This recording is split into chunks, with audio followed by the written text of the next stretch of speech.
வணக்கம்.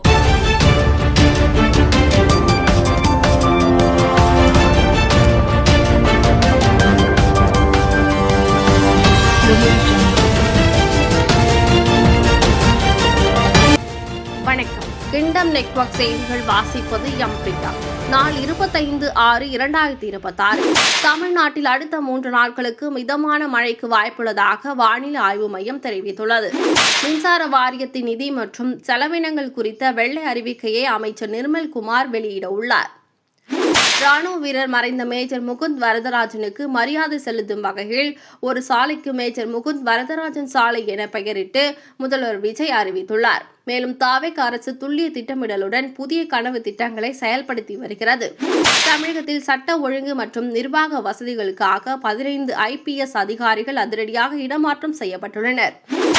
சிறுமி பாலியல் வன்கொடுமை விவகாரத்தில் திமுக மீது தாவேக அரசு பழி போடுவதாக கனிமொழி குற்றம் சாட்டியுள்ளார். விளம்பர மோகத்தால் மக்கள் பணத்தை விஜய் அரசு வீணடிப்பதாக நயனா நாகேந்திரன் விமர்சித்துள்ளார். வெனிசுலாவில் அடுத்தடுத்து சக்தி வாய்ந்த நிலநடுக்கங்கள், வீடுகள் கட்டிடங்கள் இடிந்து விழுந்தன. அவசர நிலை அறிவிப்பு. தமிழக முதல்வர் விஜய் 300 புதிய பேருந்துகளை கொடியசைத்து துவக்கி வைக்கிறார். முன்னாள் அமைச்சர் சி. விஜயபாஸ்கர் வருகிற திங்கட்கிழமை தாவேக கட்சியில் இணைய உள்ளதாக தகவல்கள் வெளியாகியுள்ளன. கடந்த திமுக ஆட்சியில் கொண்டு வரப்பட்ட 500 மின்சார பேருந்துகளுக்கான டெண்டரை தாவேக அரசு ரத்து செய்து உத்தரவிட்டுள்ளது. அசல் பத்திரங்கள் இல்லாவிட்டாலும் தடையின்றி பத்திரப்பதிவு செய்யலாம் என்ற நீதிமன்ற உத்தரவை அமல்படுத்துவது குறித்த அறிவிப்புகள் வெளியாகியுள்ளன.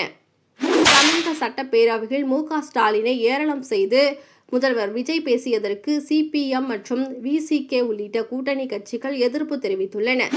மின்துறையில் காலியாக உள்ள 70,000 பணியிடங்களில் இந்த ஆண்டு 15,000 இடங்கள் நிரப்பப்படும் என்று அதிரடி அறிவிப்பு வெளியாகியுள்ளது. இத்துடன் செய்திகள் நிறைவடைந்தன. இதுபோன்ற செய்திகள் உடனுக்குடன் தெரிந்து கொள்ள kingdomnetwork.news என்ற இணையதளத்தை பார்வையிடவும்.